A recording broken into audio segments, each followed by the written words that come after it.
Hello, folks. I am the old sergeant. There's something we need to consider about the invasion coming from our southern border. We all know about the standard stuff that is talked about how our crime rate has been increased drastically, how these people are being dumped all over the country, how it's really putting the strain on local and federal government coffers. We've talked about all that. But there's something we need to talk about that hasn't been talked about. It is that a lot of these people coming in are Chinese, Middle Eastern, Russians, a lot of people that are our enemies. And these are men of military age. And they come in and disappear. I want to point out also that the Chinese own a lot of land and facilities around the country, which may also be true for the Russians and the Middle Easterners. We know there's all sorts of enclaves and places to hide. The next thing I want you to consider is that we have a lot of cargo ships coming in and dumping off cargo. And the cargo gets picked up in its container and shipped all over the country. Now, some people will say, oh, but they inspect all these cargo. No, they don't.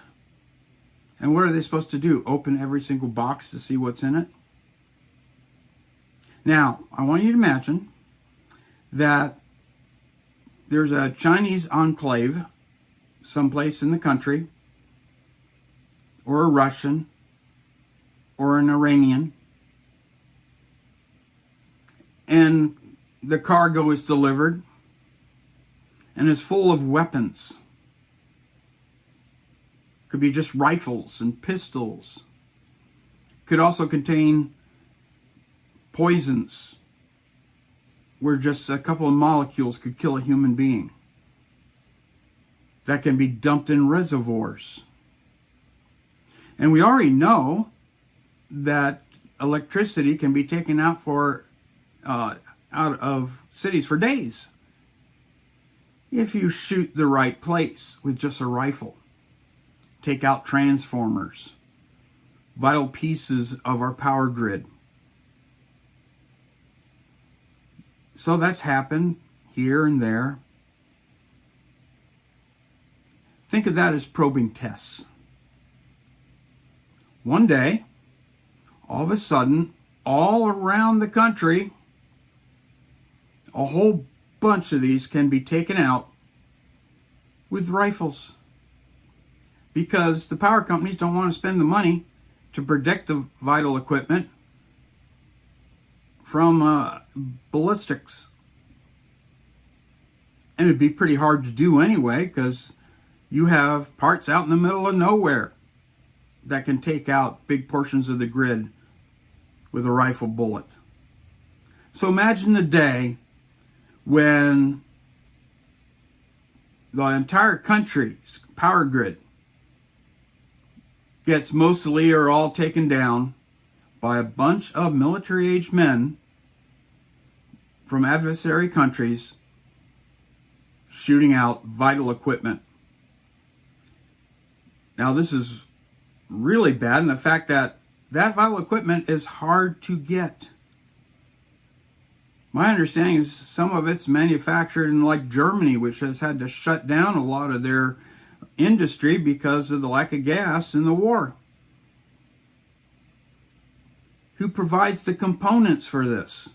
Who builds these things? How long would it take to bring power grids back up? There's a prediction that if the power went out in this country for a year, if that happens, 90% of the population would be dead. because we're so dependent on power. A lot of people would just die of starvation because we can't get the food to where the people are. And that just leaves a big area with all sorts of cool resources for the Chinese and the Russians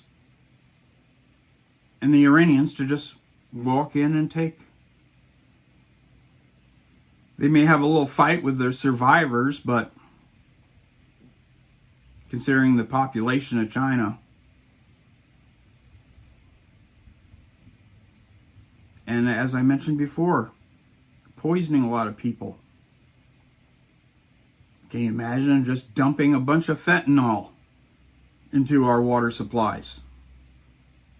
A lot of people are dying of the fentanyl made by the Chinese and smuggled in by the drug cartels to the south. So I wanted to point out that this problem with the open border is far, far worse than it's talked about. Our country is at stake. And all it takes is a rifle bullet to take down a city. One more thing.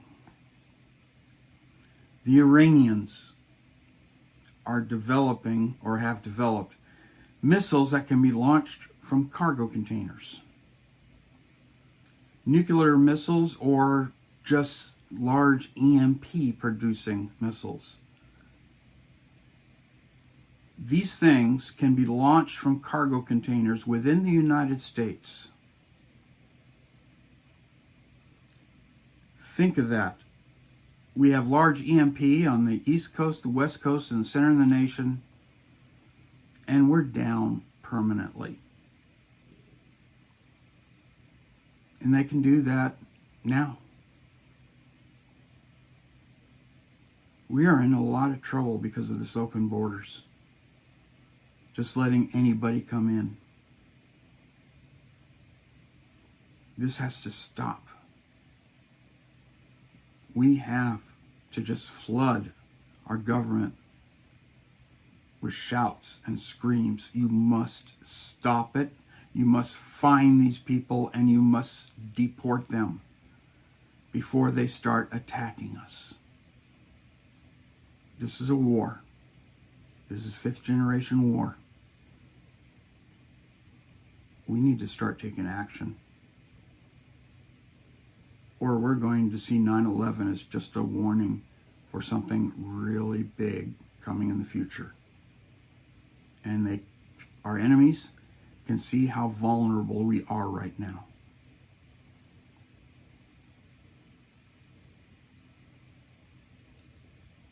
Next is a report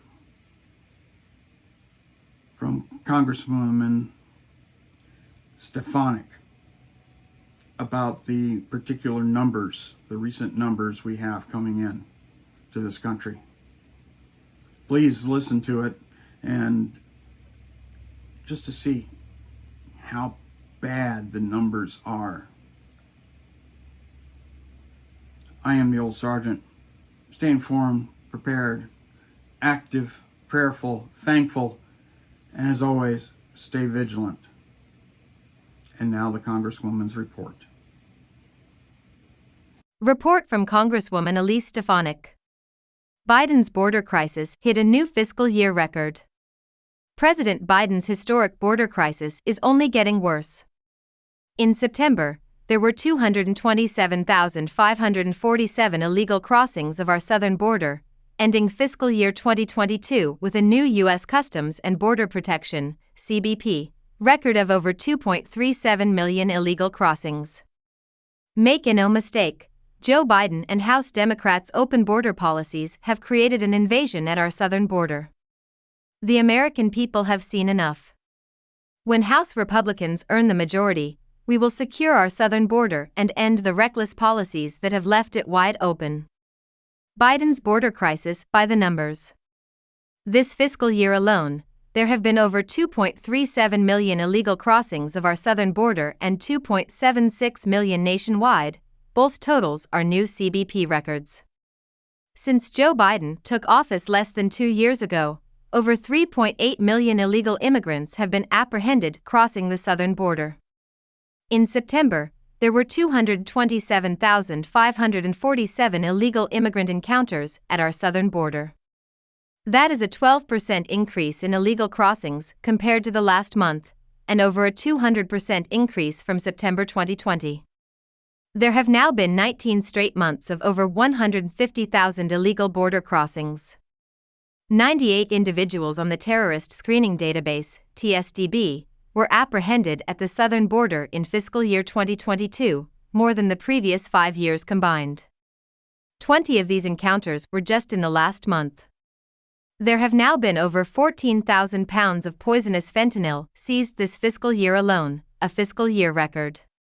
In August, Joe Biden and his administration decided to make the border crisis worse by formally ending former President Trump's successful Remain in Mexico program. There were nearly 600,000 known gotaways at our southern border in fiscal year 2022. According to court documents, the Biden administration has allowed over 1 million illegal immigrants to settle in the United States.